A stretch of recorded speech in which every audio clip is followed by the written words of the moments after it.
لا نبي بعده.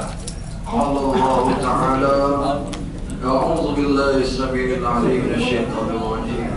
بسم الله الرحمن الرحيم. والذين جاهدوا فينا لنهدينهم سبلنا وإن الله لمع المحسنين. صدق الله العظيم. قال النبي صلى الله عليه وسلم: خير الناس أنفعهم للناس، أو كما قال النبي صلى الله عليه وسلم. Hadirin yang dirahmati Allah Subhanahu wa taala.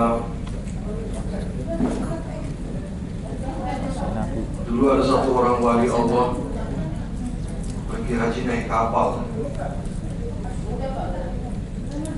Saya tidak tahu persis naik kapal itu kapal layar atau kapal apa.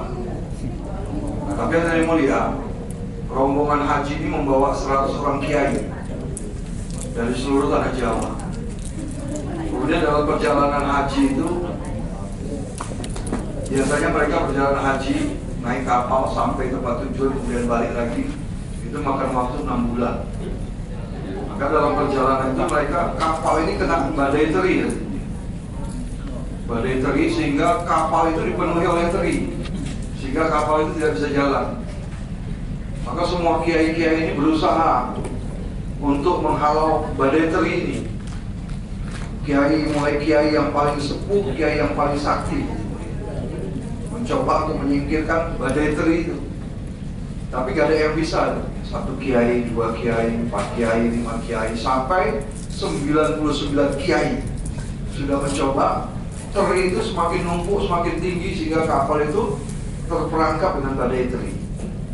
Dalam pikiran para kiai yang mulia, kalau ini dibiarkan, maka perjalanan mereka akan tertunda sampai beberapa bulan.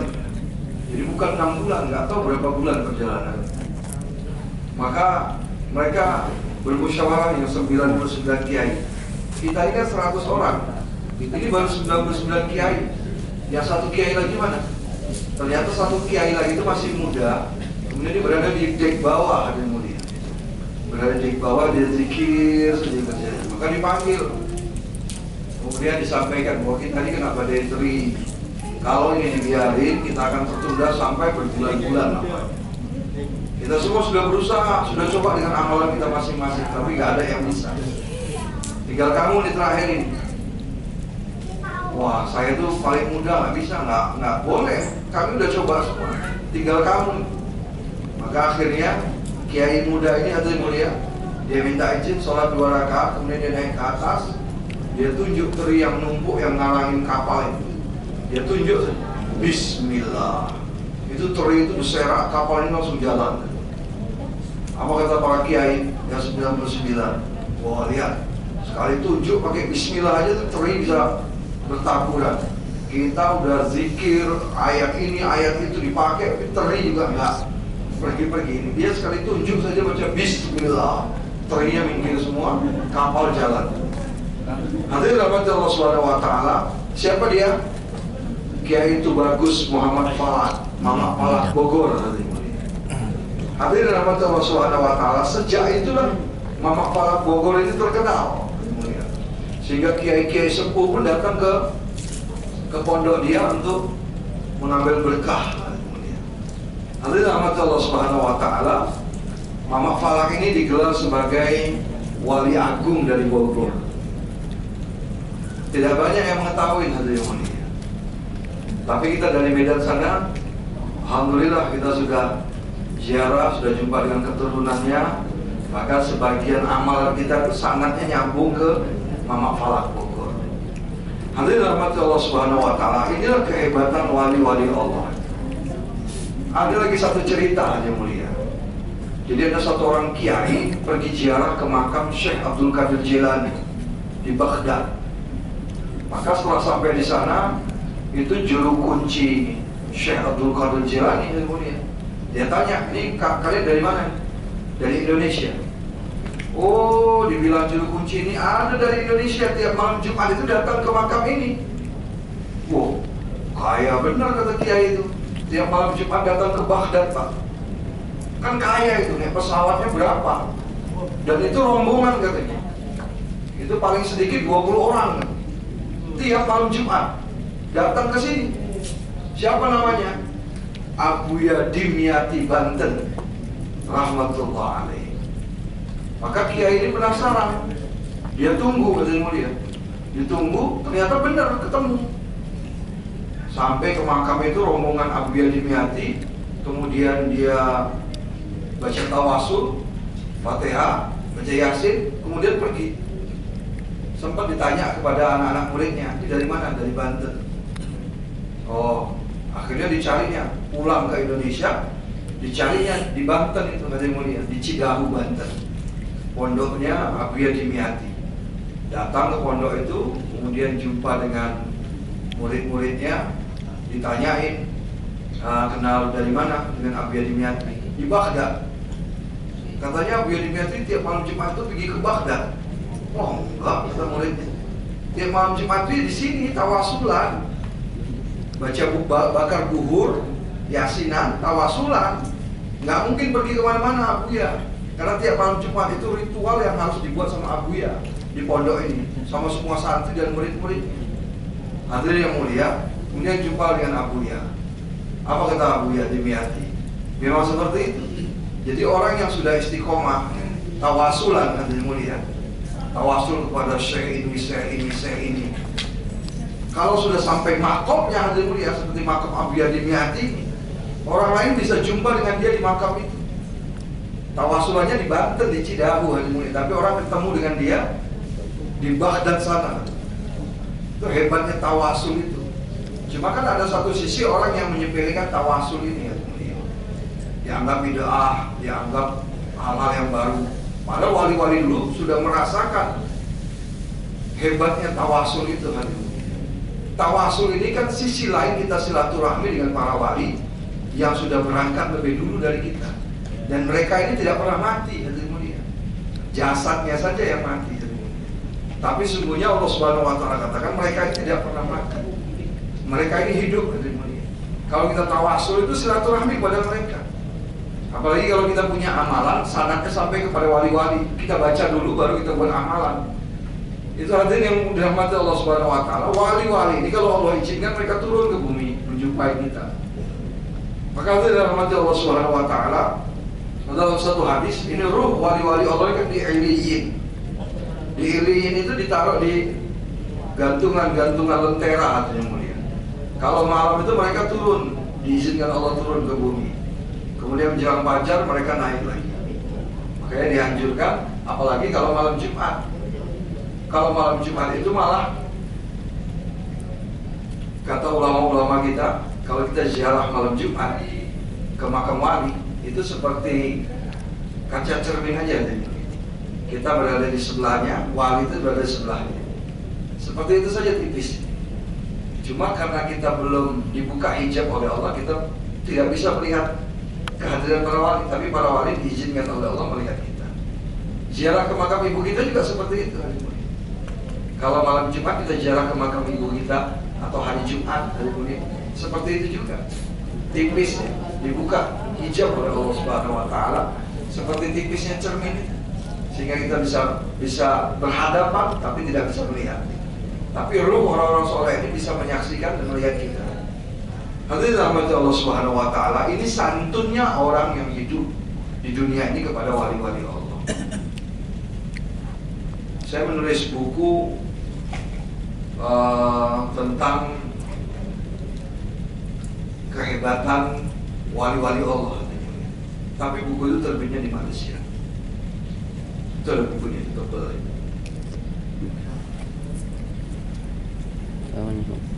Dari sini.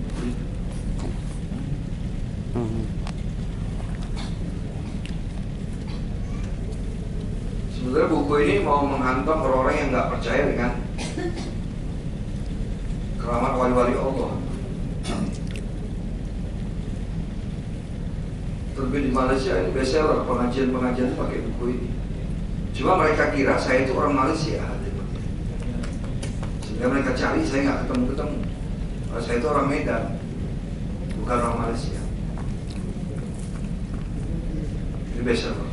Ini untuk menghantam orang-orang yang tidak percaya dengan karamah para wali-wali. Wali-wali ini yang menjaga bumi ini.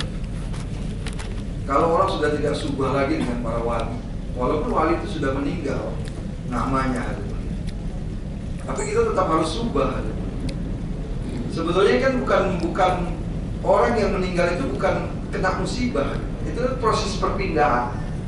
Sama dari alam ruh, orang ditiupkan Allah ke rahim. Bayi yang dalam rahim itu kalau sudah berumur 120 hari, pindah ruh itu ke rahim. Dari rahim kemudian lahirlah dengan jasad itu ke bumi.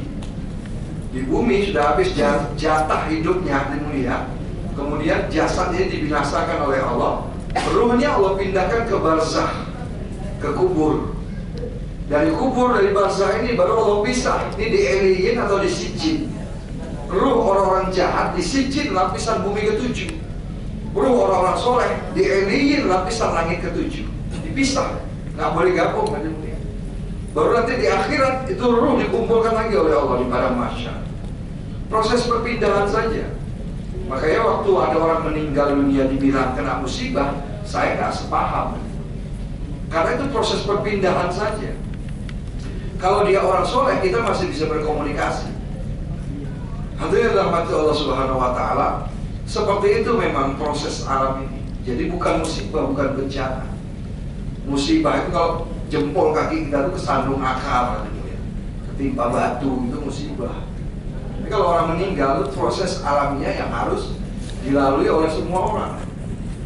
Maka dari rahmat Allah Subhanahu Wa Taala, ritual-ritual seperti ini banyak disepelekan sama orang. Tapi kalau kita di Banten, Haji Mulia, itu malah tawasul itu sampai 1 jam, tawasulnya aja. Hadratillah. Wah, capek sih. Saya nyusun hadaratnya itu sampai capek. Dari astana ini, astana wali ini, sebutin semua. Kenapa? Karena itu proses silaturahminya kita. Jadi seolah-olah ini apa, jemaah yang buat tawasul ini silaturahmi ke wali itu semuanya. Kami datang silaturahmi ziarah, Fatihah, gitu. Walaupun mereka tidak perlu Fatihah sebetulnya. Kenapa? Karena mereka sudah diridhoi oleh Allah Subhanahu Wa Taala. Tapi itu kan etika kita, Pak. Sama dengan etika kepada Rasulullah SAW. Nabi sudah tidak perlu disalawati lagi. Tapi kalau kita nggak salawat kepada Nabi, ada yang boleh ya? Gimana itu? Sama dengan sanjungan kepada Rasulullah, sanjungan kepada wali-wali. Nggak mungkin kan namanya aja kita sebut, ada yang boleh. Pastilah kita sebut lengkap gelar-gelar. Bila Hadratus Syekh, kemudian belakang itu baca pakai doa lagi, rahmatullahi radhiyallahu ta'ala anhu. Kita aja yang hidup nggak mau dipanggil nama aja. Bapak ini dipanggil sama anak-anak, Abdullah, sopan ya, Pak Abdullah. Yang hidup aja mau dipanggil Pak. Masa wali-wali manggilnya Imam Syafi'i, Hanifah, nggak sopan ya. Itu Umar bin Khattab, ini orang nggak sopan. Panggil nama wali-wali. Kita hidup di dunia aja masih mau dipanggil bapak, abang. Coba panggil nama aja sama anak kecil, pasti marah. Wali-wali juga seperti itu. Hadirin rahmati Allah Subhanahu Wa Taala. Ada satu lagi wali agung dari Madura, Syekh Khalil Bangkalan Madura. Dulu Pak, ada satu orang suami istri baru nikah kemudian berangkat haji. Istrinya ini ngidam naik kapal dari mulia, kepengen buah apel. Maka disuruh suaminya turun untuk cari buah apel. Permisi sama kru kapal. Permisi Pak, mau turun ke bawah cari apel. Ini sebentar lagi mau berangkat. Ya saya sebentar aja di bawah cari apel. Permisi, turun ke bawah cari apel di bawah, nggak ketemu Haji Mulia. Istrinya pesen harus sampai ketemu Mas. Akhirnya pergi ke pasar, Haji Mulia. Pergi ke pasar tuh jauh. Dulu Haji Mulia. Bukan seperti sekarang ada ojek langsung bisa sekian menit sampai. Oh, lari-lari naik sepeda numpang. Akhirnya ketinggalan kapal Haji Mulia. Suaminya ketinggalan kapal. Sampai di pelabuhan di Madura, dia nangis-nangis. Waduh, istriku mertua sudah berangkat naik kapal. Aku ketinggalan. Gimana ini? Jumpa dengan satu orang kiai, Pak. Kata kiai ini, kamu pergi ke jumpain Syekhona Khalil Bangkalan. Madura minta tolong sama dia, tolong saya ketinggalan kapal, istri saya, mertua saya dalam kapal, istri saya lagi hamil muda, kamu ceritain semuanya, nanti dia marah itu, marah, kamu pergi, nanti kamu datangin lagi. Oh begitu, iya, datang ke mulia. Orang ini jumpain Syekhona Khalil Bangkalan Madura rahmatullah alaih. Jumpa sampai di rumahnya, ceritain kronologisnya. Kata Syekh Khalil, terus saya bisa apa? Ya, tolong doakan saya supaya saya bisa nyusul naik kapal. Wah, gak mungkin bisa. Kamu pergi aja, doa sendiri. Pergi ya kemudian. Terus jumpa sama kiai yang tadi. Apa kata Syekh Khalil? Katanya dia gak bisa. Iya. Jumpain lagi. Ya Syekh Khalil, tolonglah. Itu istri saya itu hamil muda. Bagaimana nanti di sana? Kamu bisa dibilangin nggak? Saya tuh nggak bisa. Kamu doa sendiri sana. Pergi lagi ya mulia. Jumpa sama kiai lagi. Di mana? Oh dimarahin. Iya. Pergi lagi, jumpain lagi. Yang ketiga kali kamu insya Allah bisa itu. Begitu dia. Tapi harus tebal muka, tebal kuping ya. Iya. Pergi lagi jumpain. Begitu jumpa, hah? Apa lagi? Belum disampaikan, ada yang mulai udah. Apa lagi? Dia duduk, dia merangkak jumpain Syekh Khalil. Tolonglah ya Syekh. Istri saya di dalam kapal, mertua saya juga. Saya kok abang lagi nyidam. Kamu bandel dibilangin nggak bisa. Kamu datang lagi. Sini kamu. Panggil, duduk sini. Duduk di hadapan Syekh Khalil. Kamu sudah ada wudhu? Udah ambil wudhu? Ambil wudhu. Sholat 2 rakaat, minta sama Allah supaya dikirim ke kapal itu. Oh gitu? Iya. Sholat 2 rakaat, ya Allah, tolong aku dikirim ke kapal itu ya Allah. Istriku di kapal ya Allah, mertuaku di kapal ya Allah. Aku buah apel, istriku lagi ngidam ya Allah. Nah, udah siap gak sini? Sini. Kamu merem? Nanti apapun yang terjadi, kamu jangan ceritakan sebelum saya meninggal. Kamu bersedia? Bersedia, Syekh. Pegang tangan saya. Salaman kita. Ya? Ya. Pasrah. Syahadat, salawat. Pasrah sama Allah. Ya. Pasrah. Ya. Pasrah lagi. Nanti kalau kamu sudah nggak merasakan apa-apa, buka matamu ya. Iya, Syekh. Pasrah. Akhirnya dibuka matanya, ada mulia. Sudah di kapal ya orang. Ya ibu. Mana Syekh tadi? Udah di kapal itu. Dicarinya istrinya, dia pikir mimpi dari mulia. Wah mas, kata istrinya, kemana aja sampean? Kami udah nangis, kamu ketinggalan. Ini loh kami nyari apel. Oh peluk-pelukan nangis. Nah setelah Syekh Khalil Bangkalan meninggal dunia, ada mulia. Ini baru diceritakan sama orang itu. Orang itu jadi kiai. Karomahnya Syekh Khalil Bangkalan Madura itu baru diceritakan setelah meninggal. Karena janjinya kayak gitu. Oh hebatnya Syekh Khalil Bangkalan Madura. Kita sudah ziarah ke sana Pak. Karena ada sanad amalan saya itu yang sampai ke Syekh Khalil Bangkalan Madura. Jadi walaupun nggak jumpa dengan beliau, kita ziarah ke rumah, ke tempat dia, pondoknya, ke tempatnya itu, ngambil berkah, jemput barokah. Nanti yang mulia, dulu ada beberapa orang kiai diajaknya naik haji, naik perahu Pak. Kemana? Saya boleh naik haji. Naik apa? Ini perahu. Oh, yang benar. Mau ikut nggak? Mau. Nah, udah di belakang. Saya boleh di depan, juga di dayung itu. 4 orang sambil dayung, zikirnya apa? Ya Hayyu Ya Qayyum La ilaha illa anta. Jangan putus-putus ya. Oh iya, yang paling belakang nggak dengar persis bahwa zikirnya itu Ya Hayyu Ya Qayyum. Dia taunya Ya Qayyum Ya Hayyu Ya Qayyum Ya Hayyu. Ada yang mulia. Terus dayung, akhirnya sampai di Lautan Merah. Sampai di Lautan Merah, sampai di Mekah. Ada yang mulia. Terus kata Syekh Khalil, dah sudah sampai. Wah, sudah sampai. Ini di mana? Di Mekah.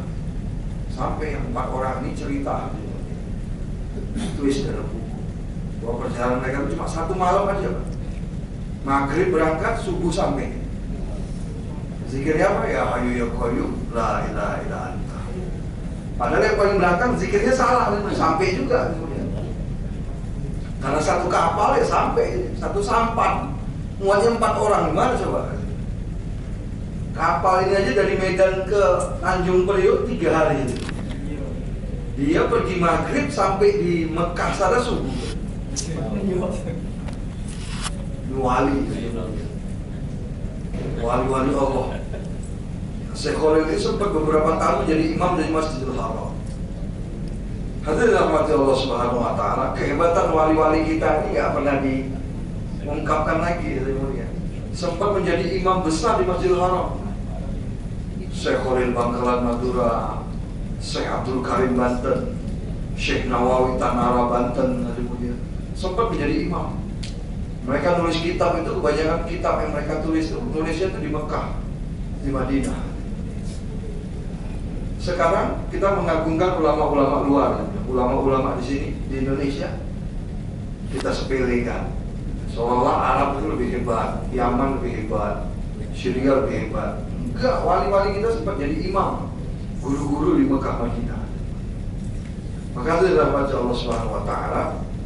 Itu Mama Khair Apandi Tasikmalaya, itu waktu dia pergi haji, dia tulis di dinding salah satu tiang Masjidil Haram nama dia Khair Apandi. Dia tulis pakai bukunya aja, sampai sekarang masih ada.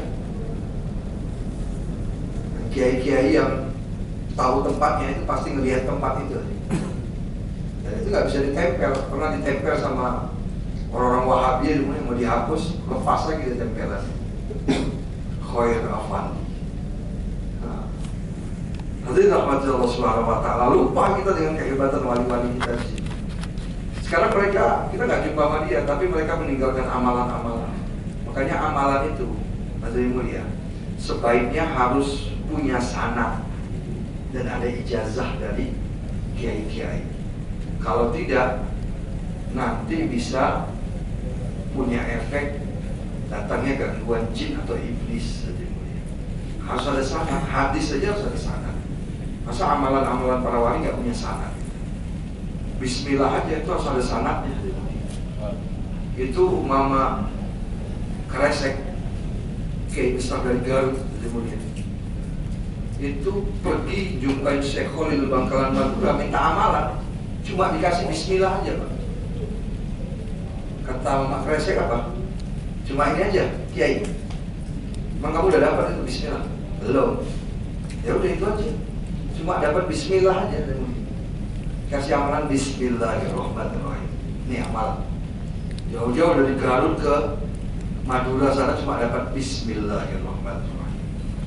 Cuma ini aja. Iya. Kamu sudah dapat itu rupanya? Belum. Berangkat pulang. Waktu itu Mama Kresek itu sudah jadi wali juga.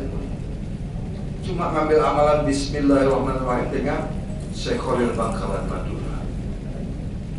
Bismillah aja sudah sanad. Maka alhamdulillah Allah Subhanahu wa taala, majelis kita yang kecil, yang singkat ini mudah-mudahan bawa manfaat, barokah, sehingga bisa kesan sama kita, sehingga kita bisa memperbaiki amalan kita. Semua amalan kita harus ada sanadnya dan harus ada ijazah. Lebih dan kurang saya mohon maaf.